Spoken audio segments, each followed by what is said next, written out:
think we're about ready to get started. Can I be heard?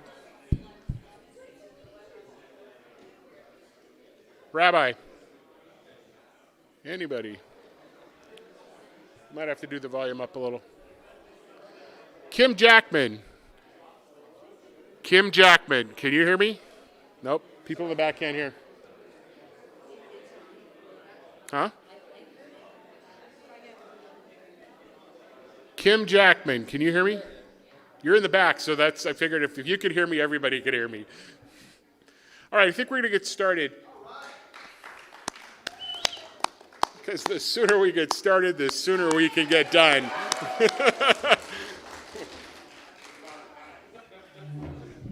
Yes, Mark Berland's here, so he said it's about time. I'm 30 seconds late. I'm going to move the computer over a little bit.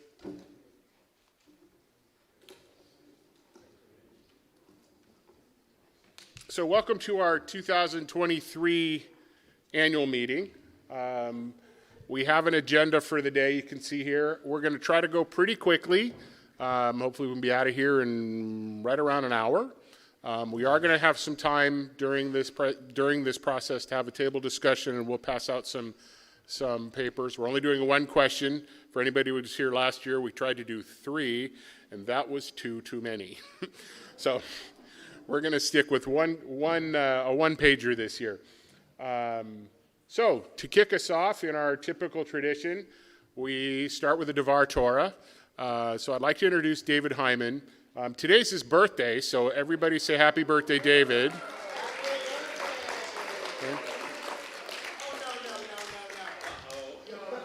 Yoledet Sameach, Yom Holedet Sameach, Yom Holedet Sameach, Yom Holedet Sameach.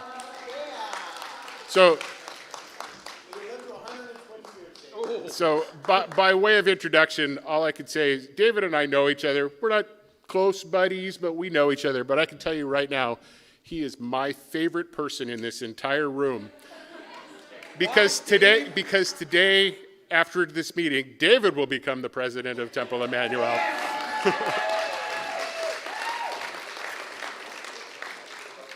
So I would like to introduce the great David Hyman. Well, good morning, and thank you for the rousing birthday wishes. And that was a wonderful introduction. Thank you, Steve. So I'm here to do the Devar. The Devar for this, the Parsha for this week is B'cha Lotecha, and it comes from Numbers chapter 8, verses 1 through chapter 12, verse 16. This passage begins with God telling Moses to have Aaron construct a menorah, and God details how it should be built. Then God instructs Moses to gather all the Levites and purify them. God tells them to make animal and flower sacrifices. The sacrifices that the Levites perform for the Israelites in the tent of the meetings. He sets the ages at which the Levites should start their service and when they should retire. The Eternal One then asks Moses to speak and tell the Israelites to offer the Passover sacrifice.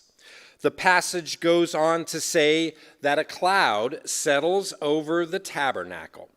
When the cloud lifted, the Israelites would set out from that place. When the cloud settled again, the Israelites would make camp. Sometimes the cloud would be there for a day or two, and sometimes the cloud would be there for a much longer period of time. Soon the Israelites took to complaining. And if anyone caught the rabbi's Bissel of Torah, he talked a lot about complaining too. And so that raised the ire of God, who kindled a fire that devoured one corner of the camp. The people cried out to Moses, and Moses prayed to God, and the fire died down. That place was called Taberah. The Israelites then started complaining that manna was all they had to eat, and they wanted fish and meat and vegetables like they had in Egypt. This again raised the ire of God. Moses too saw the Israelites weeping. Moses then asked to God, "Why have you placed the burden of the entire people on me? I alone cannot carry the entire nation, for it is too much of a burden." God told Moses to assemble 80 elders of the Israelites to help him with the burden. God then told Moses to tell the people that God is going to supply so much meat until it comes out of their nostrils and makes them nauseated. Yeah. This vengeance was due to their unappreciation of their liberation from Egypt. After Miriam and Aaron spoke out against Moses' choice of wife and how they had been left out of key conversations with God, the Eternal heard these words and reinforced to Miriam and Aaron that Moses was his trusted servant in all of his house. Then God afflicted Miriam with leprosy. Aaron beseeched Moses to pray to God for her healing. In return for healing, God banished Miriam from camp for only 7 days. The Israelites did not journey until Miriam was brought back to camp. Now, there are plenty of themes to talk about in this parsha. I wanted to focus, he focused on the kvetching. I'm going to focus on God's banishment of Miriam from camp. Once she was admitted back into camp, she would have been perfectly justified in shunning the Israelites, remaining bitter, and not participating in any community life. It may even have been possible that the Israelites would not fully accept her back into society after she had leprosy. Our Midrash teaches us that something entirely different took place. A week is a long enough period of time to reflect and look inward. Miriam did just that and came back to camp with new perspectives on God and various ways to experience God. She eagerly shared her experiences with others, and they took the lessons to heart. This whole year, the clergy, the administration, the board have been emphasizing the importance of belonging.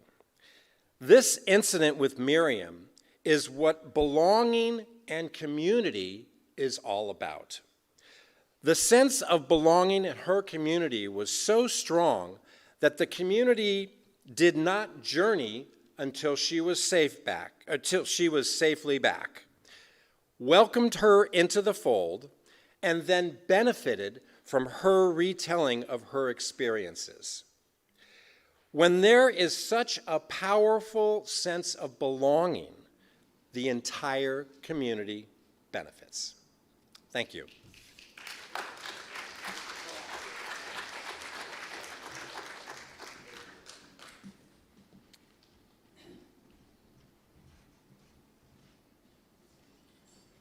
All right.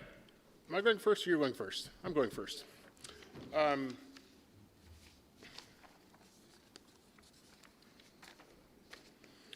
got this down to about 20 pages. We'll be good.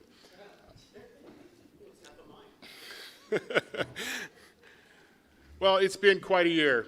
If you think back on all the things that we've done in the past year, we've had cooking classes on Zoom, care packages made for our college kids, book clubs, multiple book clubs, movie and TV discussions, Torah studies, virtual museum tours, Shabbat in nature, several Sukkot events in our makeshift sukkah out in the parking lot, including all kinds of different beverages. Rock Shabbats, Ruach Shabbats, Reunion Shabbat, Latkes and Laughs, klezmer, corned beef, and knishes, which, by the way, may have been the best event I've ever attended at Temple Emanu-El. We've had several new members join the family including some with kids in the religious school, which is really, really great for us. We've had Shabbat services, High Holy Days, bar and bat mitzvahs, weddings, and so much more. This was done mostly without any custodial staff to speak of, and while the bulk of the facility was under scaffolding. Not been an easy year, but it's been a very fun and active year. We're rethinking just about everything, including membership, Haverot, programming, fundraising, staffing, and communications. We need to look at what we do well and where we could improve. We also need to look at what we should just stop doing altogether. That's really the point of today's meeting. We want to talk about the future of the synagogue and how we make this all work better. I've been involved with the Temple Board for almost 20 years. The things that we worry about today are just about the same as what we worried about 20 years ago. The solutions are a little different, but the needed outcomes have really been quite consistent. So I'm going to address a few of these. Membership. We need to grow. It's been obvious we need to grow for a long time. Our renewed emphasis on building our membership has been successful so far. Shirley Lee and her committee have been hard at work putting on events and building processes to attract new members. Our construction will hopefully attract some new members as well. At the same time, we're doing work to make sure our current members are engaged and happy. Revenue streams. You'll hear from our treasurer, Byron Lilly, about next year's budget. To say it's tight is an understatement. We're under financial pressure every year. Everything gets more expensive. Our income simply doesn't grow as fast as our expenses. The way to combat this is through alternate sources of revenue. Last year, we announced, in addition to our preschool, with the establishment of an infant-toddler program. We're still evaluating alternatives, and you should expect to hear more about this in the coming year. We're just about to publish a plan that could be quite good for both the school and for our financial future. Endowment. We haven't talked about endowment at Temple Emanu-El in a long time. An organization our age should have a large endowment. We need our endowment to grow tenfold in the next 8 to 10 years. If we had $10 million in the endowment, we could transfer easily $400,000 a year into our operating budget. That would certainly take a great deal of pressure off the budget. You'll hear a lot more about this and other ideas for the endowment in the coming year as we revitalize the committee.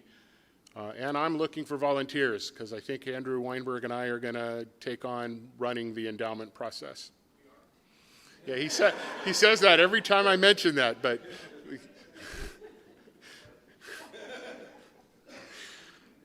it's a difficult topic to discuss. Legacy gifts are usually an awkward topic as they usually come after someone passes away. But we have to be pragmatic and have these conversations to ensure that wishes and plans are honored. Further, not all gifts have to take place at someone's passing. I plan to give a portion of my legacy gift to the temple while I'm still here so that I can see the benefits of it. I'd love to see if others would join me. Staffing. We have a wonderful staff. We have to be clear.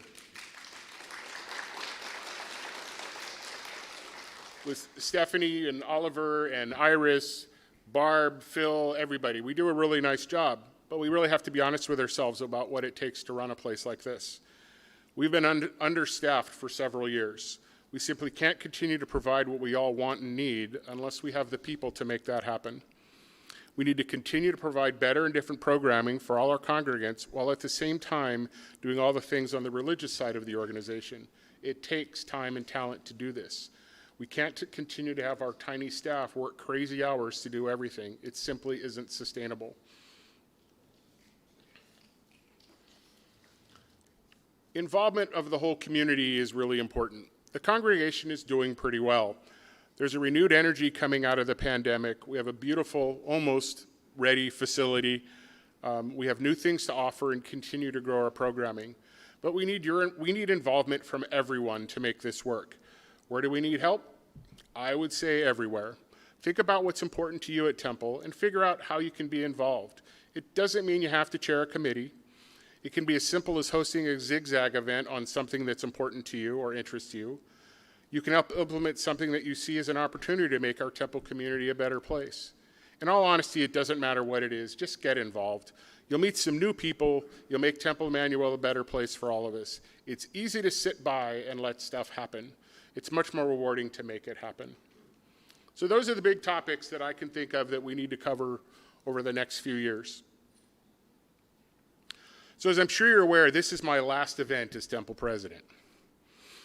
It's been a long and very strange 3 years. My first year started right as we entered the pandemic. Being president of a Zoom temple was not as fun as it sounds. The second year was more of a what do we do now sort of year. But this last year has been all about the transition. What do we want to do now and still do as the pandemic is over? As this is my last event as Temple President, I do need to thank a few people. This is not a job that is done alone. Past presidents, specifically Deborah Zimmer, the Executive Committee, the Board of Trustees, the auxiliaries, and the committees all do tremendous work. I truly appreciate all the efforts. To Andrew Weinberg and Larry Fox, I thank you for all you've done and continue to do around the 2020 project. Michelle Kasanovich created a beautiful design, but you two have turned it into a reality. We're in the home stretch. The whole congregation owes you a big thank you.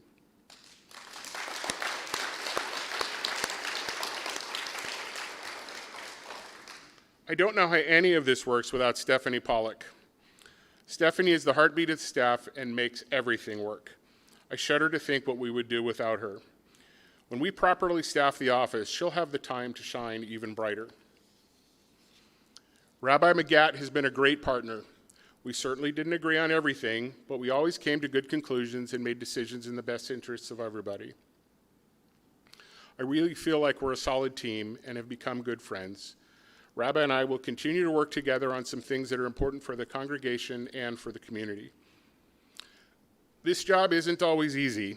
There are days when it's one problem after another, and there's lots of complaining and colorful language. I need to thank my wife, Allison, for listening to all my complaining and teaching me some new colorful words.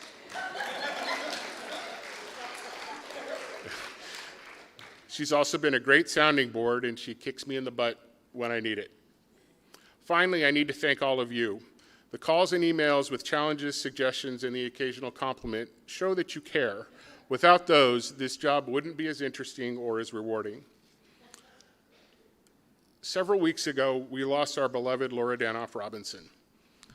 When she was Temple President, she added a line to the top of all of our board agendas. It says, "Everything we do here is a mitzvah because it's for the future of Temple Emanu-El." All of us, no matter what age or how long you've belonged to the temple, need to keep this in mind.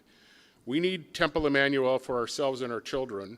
We also need to do whatever it takes to ensure that Temple Emanu-El will be here long after we're gone. So I want to leave you with this simple question. How are you going to help solidify Temple Emanu-El's future? Thank you.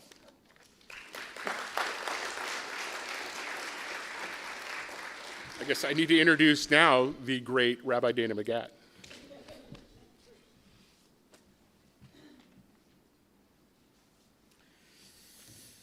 Wow, feels like we should have press here or something. We need another microphone or something. Well, yes, we want to. Woohoo! My own slide. Thank you, Steve, who put together the slides. Another function of our president. Well, as he alluded to, it really has been kind of a crazy period for all of us. And this year has been one of reconnection and rethinking what it means to belong to our beloved synagogue. I personally am so proud of the hard work of our staff and lay leadership this past year, but it's also hard for me to imagine that this marks the completion of my 24th year as your rabbi. And today, and actually today, June 4th, on 1993 was my day of ordination. So I actually was ordained 30 years ago today. It's amazing. I'm not nearly that old, so I don't know how that happened. But it's also the 35th anniversary of beginning my rabbinic career in Jerusalem. And Tuesday this past week, those of us that joined in Jerusalem in that class in 1988 came together on a Zoom. So you had rabbis, educators, and cantors with us from my original class, and it was a blast and super surreal. And all of us are getting old and graying, so what can I tell you? I truly feel blessed to be the rabbi of this congregation. What an amazing group of people you are. I too want to thank some very special people.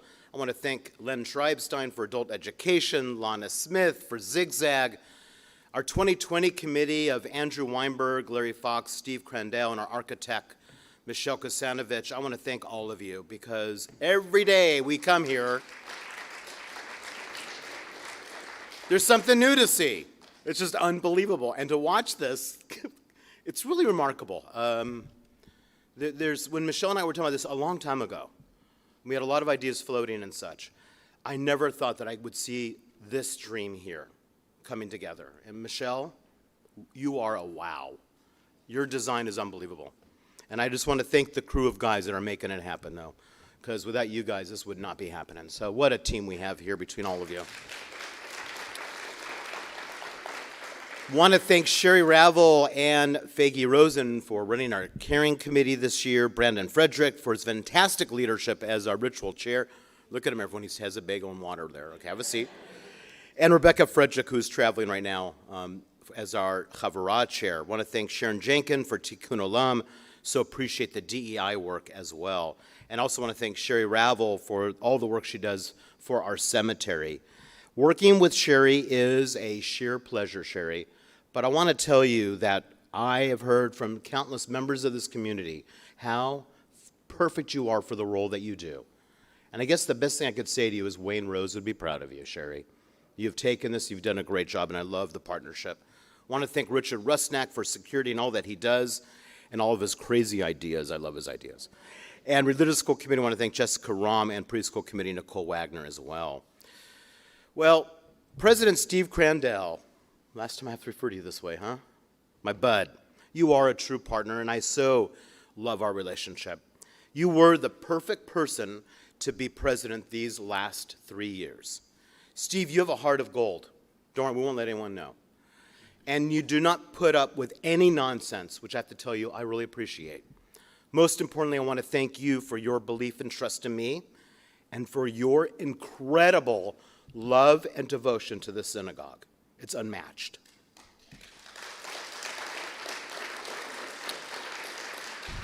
I know I've said this to you a lot over the last 3 years, but your mom and dad would be so proud of you, Steve.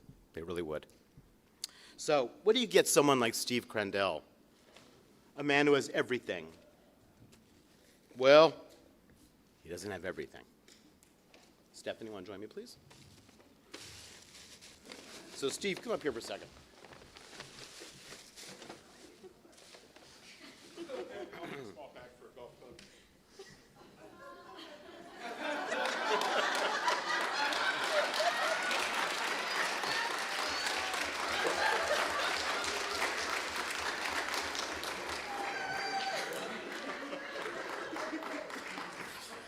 But we also have for you a watch, which is, it's in the mail.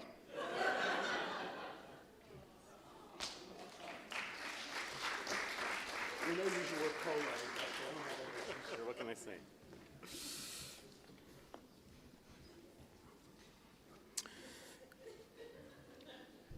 I thought that was funny. Yeah? Well, our executive committee and board are absolutely outstanding leaders, and I want to especially thank them all for their incredible commitment during this really unique year. I want to thank Sherry Wiesner for all the work she has done as a Vice President of Education and Youth. Really appreciate that work, Sherry, and I know you'll hand it off well to the next person, who that will be. Also want to thank Deb Zimmer for all that she does, Mazal Tov, for your many years of service. Where's our Deborah Zimmer? There she is. There she is. Please stand up.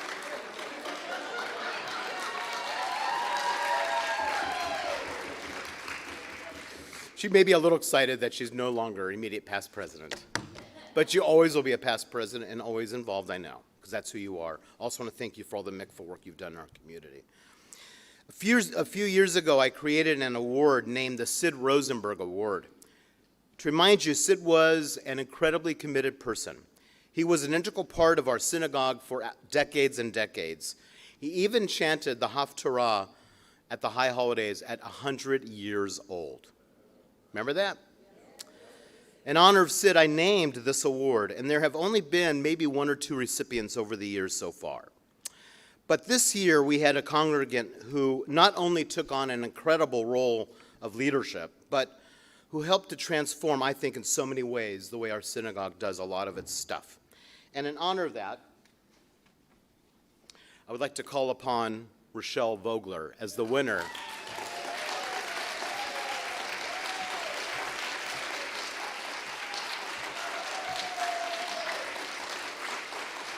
We'll talk more about the membership committee, but without her, none of this would have happened here. And I just want to thank her for this incredible, incredible award. Oh, gosh. That's why I thought they wanted the food. No, they didn't really want the food. They're here because I asked them to be here. That's why they're here. But again, thank you for all that you've done. You are amazing. But what you're doing in the community and at our synagogue is transformative, and I want to thank you for that. Oh, thank you. Thank you so much. Thank you. Absolutely, absolutely. Well, I also want to take the opportunity to thank our amazing auxiliaries, our senior youth group, Easy, Brotherhood, and Sisterhood for all that they do. Sisterhood dinners for tot families and our Brotherhood feeding the religious school creates a warm and loving energy, and I want to thank you. Ellen, you've been amazing. I have to tell you with those dinners. Oh my goodness, absolutely amazing. I also want to thank our tremendous A-team. Thank you, Oliver, Iris, Shanta, and especially the one and only Stephanie Pollack for her incredible leadership as our executive director. I also would say this, the teamwork between Stephanie, Steve, myself, and David has really been wonderful. And I think it's those conversations that are so vital for us as a synagogue, that we're always on the same page. And yes, we finally have custodians.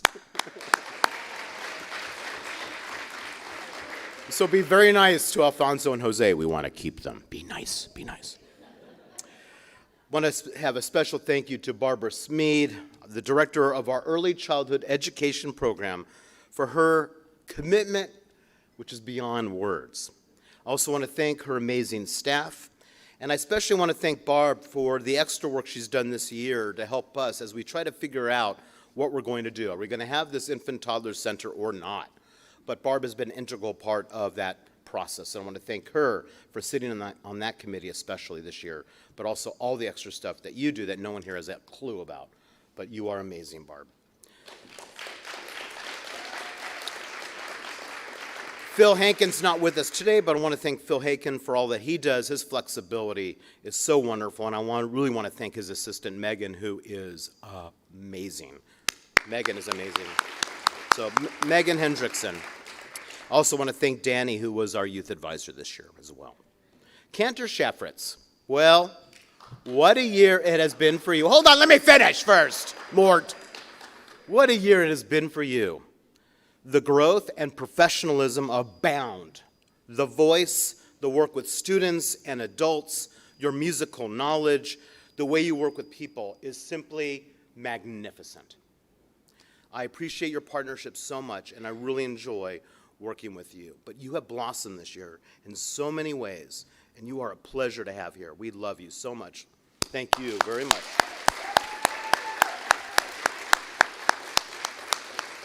And I would have said that even if you weren't a Dodger fan. You know what I'm saying? That's how good you are. That's what I'm saying.